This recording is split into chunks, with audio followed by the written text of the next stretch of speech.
नमस्कार दोस्तों, स्वागत है आपका हमारे चैनल फैक्ट दृष्टि पर, जहां हम लाते हैं दुनिया के सबसे रहस्यमय और रोमांचक किस्से। दोस्तों, ये हमारी पहली वीडियो है। अगर कहानी अच्छी लगे तो चैनल को सब्सक्राइब जरूर करें, वीडियो को लाइक करें। आपका ये छोटा सा साथ हमारे लिए बहुत बड़ा है। तो चलिए दोस्तों, बिना देर किए शुरू करते हैं आज की इस कहानी को। एक ऐसी कहानी जो राजस्थान के रेगिस्तान में 200 साल से दफन है।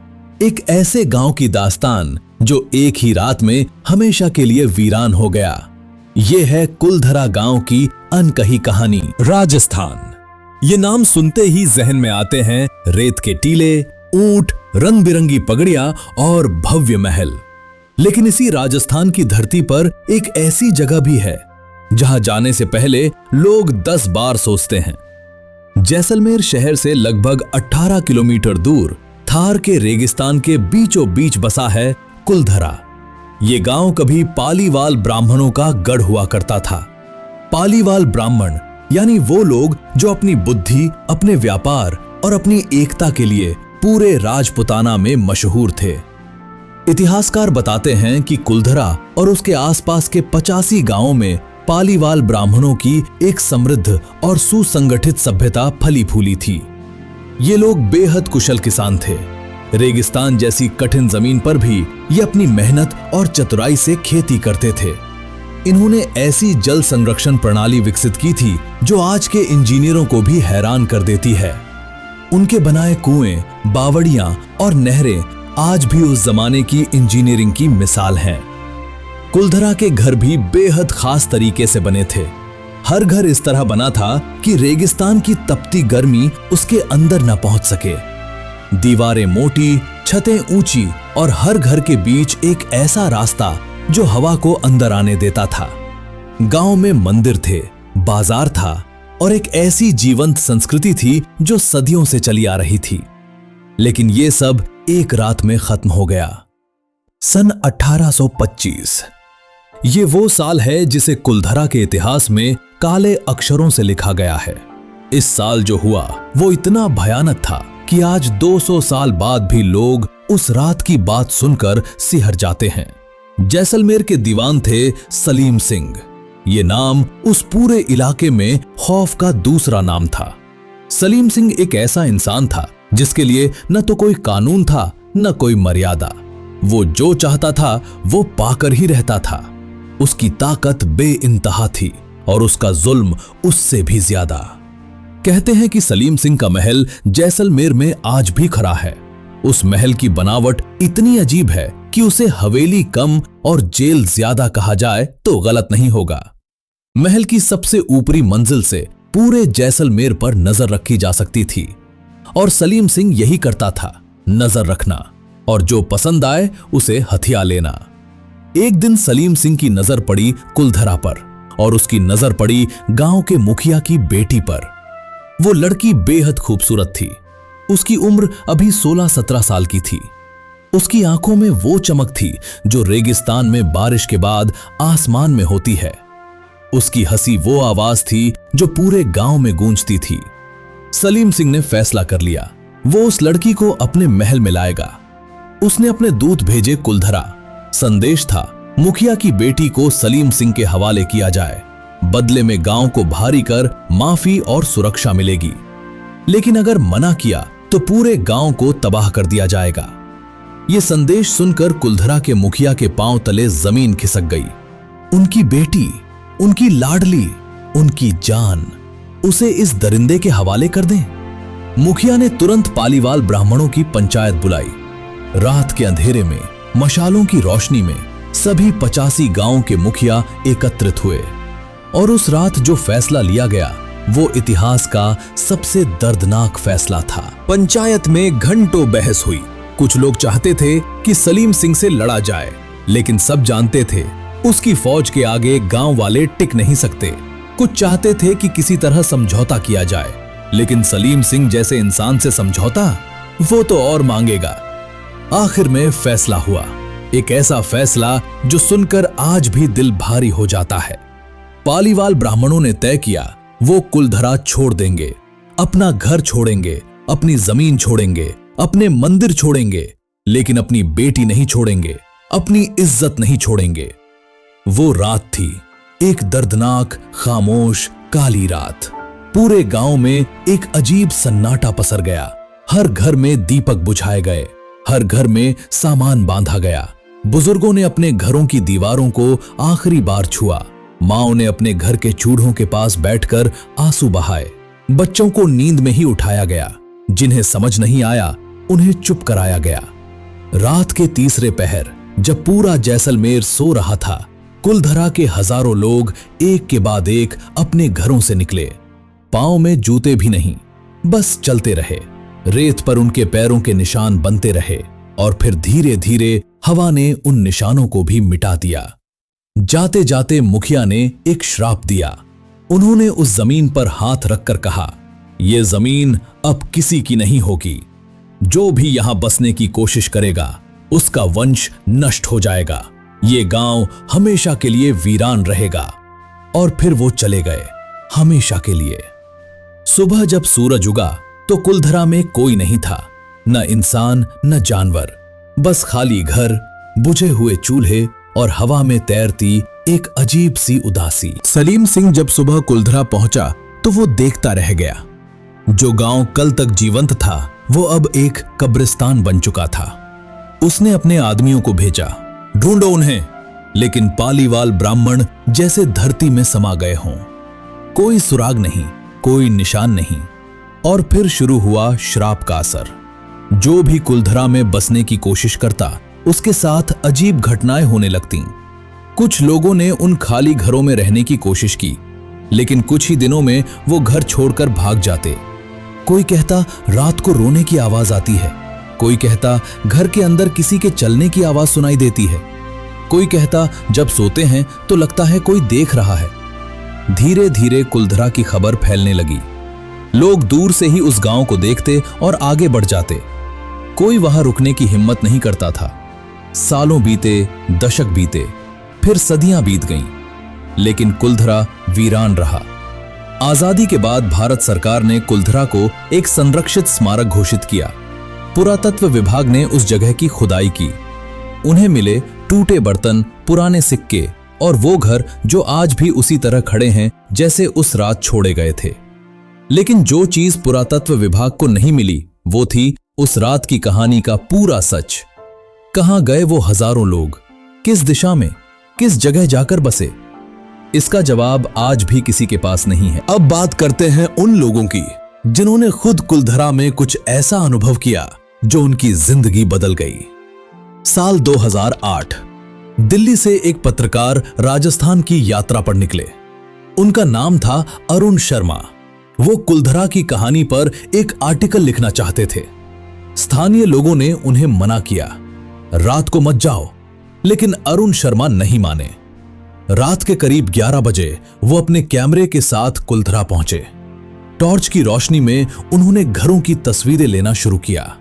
सब कुछ ठीक था, लेकिन जब वो गांव के बीचों बीच बने उस पुराने मंदिर के पास पहुंचे तो उनका कैमरा अचानक बंद हो गया।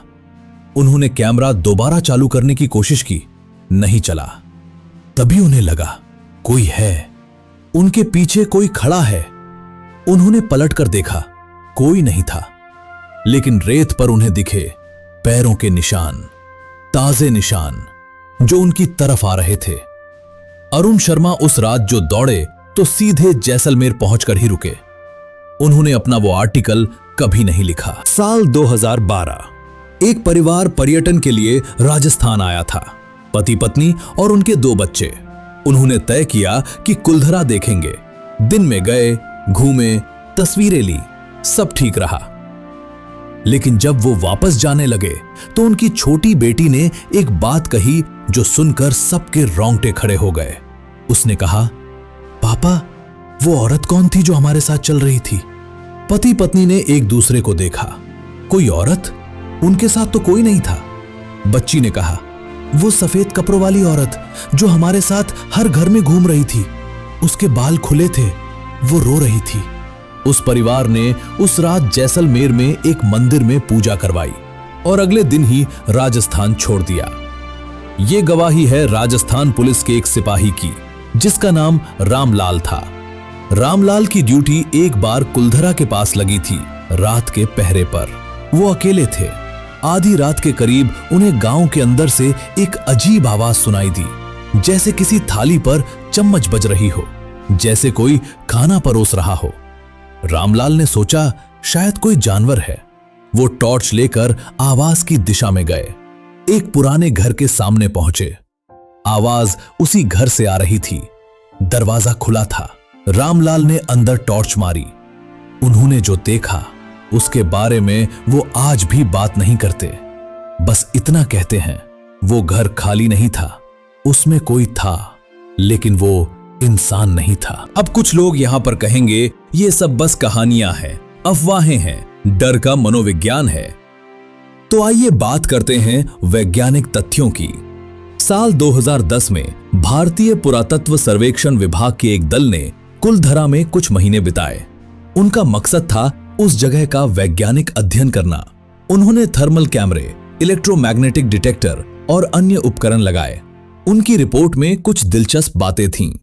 कुलधरा के कुछ हिस्सों में इलेक्ट्रोमैग्नेटिक फील्ड असामान्य रूप से तीव्र थी। ये वैसी ही थी जैसी किसी पुराने कब्रिस्तान में होती है। थर्मल कैमरे में कुछ जगहों पर तापमान अचानक गिर जाता था, रेगिस्तान की गर्मी में भी।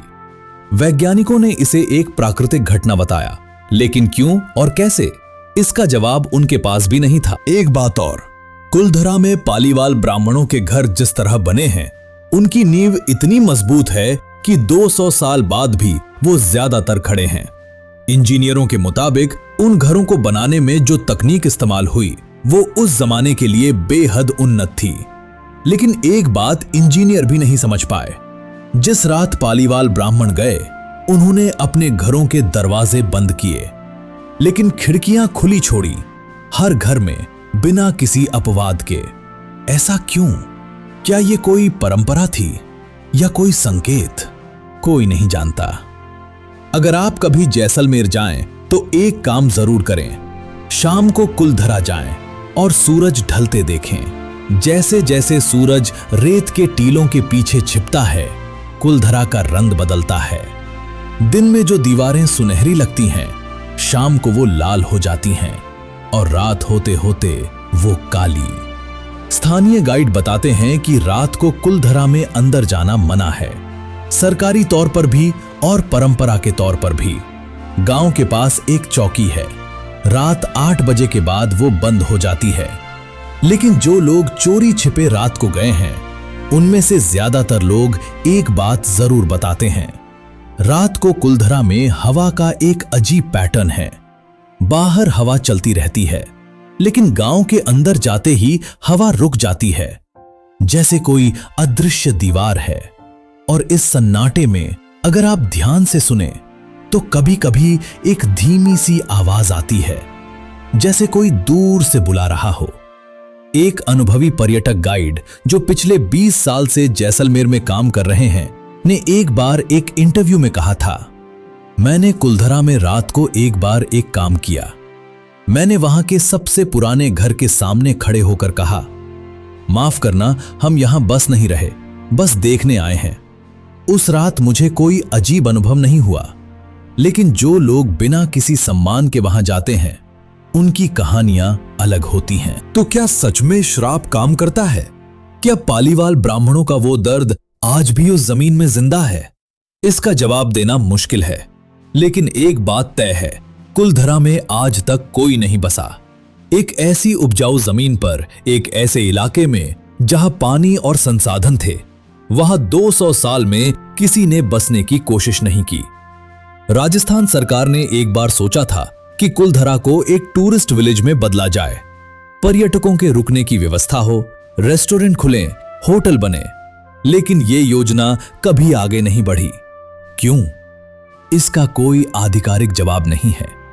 कुछ इतिहासकारों का मानना है कि पालीवाल ब्राह्मणों ने जाते समय अपने घरों में कुछ ऐसा किया होगा, कोई रसायन, कोई जड़ी बूटी, जो आज भी उस जगह को रहने के लिए अयोग्य बनाती है। ये एक वैज्ञानिक सोच है, लेकिन आम लोग, वो जो उस इलाके में पीढ़ियों से रह रहे हैं, वो कहते हैं श्राप सच है। पालीवाल ब्राह्मणों की आत्माएं आज भी वहां हैं, अपने घरों की रखवाली करती हैं, किसी को वहां बसने नहीं देती। आज कुलधरा भारत के सबसे प्रसिद्ध भूतिया स्थानों में से एक है। हर साल लाखों पर्यटक वहां आते हैं। दिन में वो जगह एक म्यूजियम की तरह लगती है। टूटे हुए घर, पुराने मंदिर और रेत में दबे इतिहास के निशान। लेकिन गाइड एक बात हमेशा कहते हैं, दिन में आओ, दिन में जाओ। रात का कुलधरा किसी और दुनिया का हिस्सा है। वहां के एक स्थानीय बुजुर्ग, जिनकी उम्र 80 साल से ज्यादा है, ने एक बार कहा था, मेरे दादा कहते थे, जब हवा रुक जाए और कुत्ते भौंकना बंद कर दें, तो समझो कुलधरा के लोग घूम रहे हैं। वो हर रात आते हैं, अपने घरों को देखने, अपनी जमीन को महसूस करने, और सुबह होते होते वापस चले जाते हैं। क्या ये सच है? ये आप पर है कि आप क्या मानते हैं। दोस्तों, कुलधरा की कहानी सिर्फ एक भूतिया कहानी नहीं है। ये एक ऐसे समाज की कहानी है जिसने अपनी इज्जत के लिए अपना सब कुछ छोड़ दिया। पालीवाल ब्राह्मणों के पास विकल्प था। वो झुक सकते थे, समझौता कर सकते थे, उस दरिंदे की बात मान सकते थे, लेकिन उन्होंने वो नहीं किया। उन्होंने अपनी बेटी की इज्जत को अपनी जमीन से ऊपर रखा। और जाते जाते जो श्राप उन्होंने दिया, वो उनका गुस्सा नहीं था, वो उनका दर्द था। वो एक पिता का दर्द था, एक समाज का दर्द था, एक ऐसे लोगों का दर्द था जिन्हें उनके अपने घर से बेघर किया गया। आज 200 साल बाद भी कुलधरा उस दर्द की गवाही देता है। वो टूटी हुई दीवारें, वो खाली घर, वो बंद दरवाजे, सब कुछ बोलते हैं, एक ऐसी भाषा में जो शब्दों से परे है। अगर आप कभी कुलधरा जाएं, तो उन दीवारों को एक बार छू कर देखिएगा। शायद उनमें से कोई आवाज आए, शायद कोई कहानी सुनाई दे, शायद कोई दर्द महसूस हो। और अगर रात को वहां से गुजरते हुए हवा अचानक रुक जाए, तो डरिए मत, बस थोड़ा रुकिए और कहिए, हम जानते हैं आपकी कहानी, हम समझते हैं आपका दर्द, शायद वो सुन लें। दोस्तों, ये थी कुलधरा गांव की वो दास्तान जो सदियों से रेत में दफन है। अगर ये कहानी आपको अच्छी लगी तो हमारे चैनल को सब्सक्राइब करें, लाइक करें और अपने दोस्तों के साथ शेयर करें। अगली कहानी भी इसी तरह रोमांचक होगी। तब तक के लिए अपना ख्याल रखिए और रात को अकेले बाहर मत जाइए। जय हिंद।